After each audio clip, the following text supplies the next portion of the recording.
اچھا جناب، تکبر چونکہ انفرادی طور پر بھی اگر ہے تو مذموم ہے اور اس کی مذمت آئی ہے، لیکن اس کے معاشرتی طور پر جو نقصانات ہیں وہ کیا کیا نقصانات ہیں معاشرے پر، اس کے ہونے والے مرتب ہونے والے نقصانات مفتی ارشاد حسین سعیدی صاحب سے ہم جاننا چاہیں گے۔ سر اس پر کچھ روشنی ڈالیے گا۔ جی یقیناً یہ ایک ایسا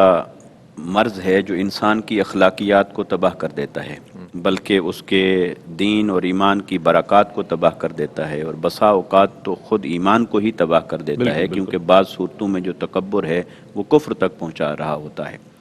تو جب ہم اس کے نقصانات کی طرف توجہ کرتے ہیں، اور آپ کے چونکہ سوال میں سپیسیفیکیشن ہے بھی اس کے معاشرتی نقصانات کیا ہیں، معاشرتی نقصانات جب ہم اس پر غور کرتے ہیں تو دیکھیے تکبر اس معاشرے کی اخلاقی قدروں کو تباہ کر دیتا ہے۔ اسلام نے جو اخلاقی قدریں دیں، ویلیوز دیں،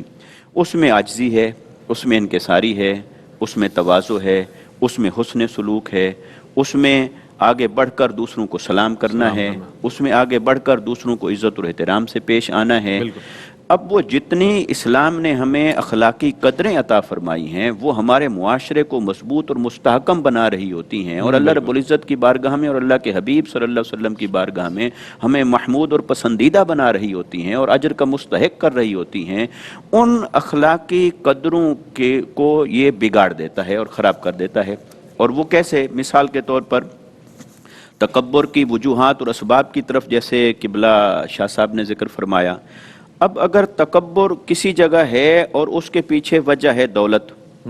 دولت کی وجہ سے کوئی تکبر کر رہا ہے، اب یہ تکبر اس معاشرے کے اندر دولت کی دوڑ کو پیدا کر دے گا۔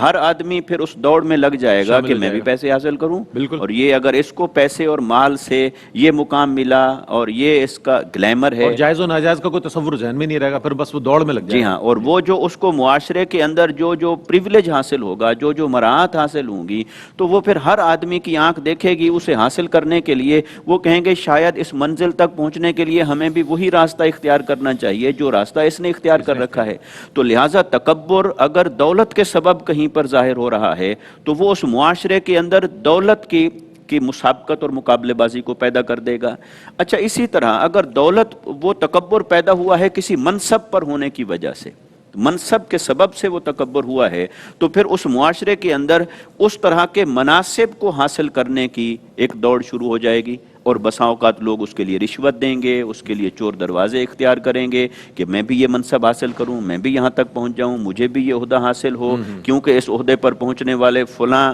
کی حالت یہ ہے، فلاں کا وہ وہاں تک پہنچا ہے۔ تو وہ لہٰذا اس معاشرے کی اخلاقی قدریں تباہ ہو رہی ہوں گی، اور جس سبب سے متکبر تکبر کا اظہار کر رہا ہے وہ شے اس معاشرے کے اندر پھر ناسور کی طرح پھیلتی چلی جائے گی، اور دوسرے لوگ بھی اس دوڑ کے اندر شامل ہوتے چلے جائیں گے۔ اسی طرح اگر وہ تکبر پیدا ہوا ہے کسی انسان کے اندر اپنے نسب کی وجہ سے، آباء و اجداد کی وجہ سے، نسب کی وجہ سے، فلاں برادری ہے، فلاں قبیلہ ہے، جینیٹکلی بھی یہ چیز منتقل ہوتی ہے، موروثی طور پر بھی یہ جو ہے، ہاں اس میں ہم یہ کہہ سکتے ہیں کہ جو اخلاقیات ہیں یہ تو ویسے یعنی وراثتاً نہیں ہوتی،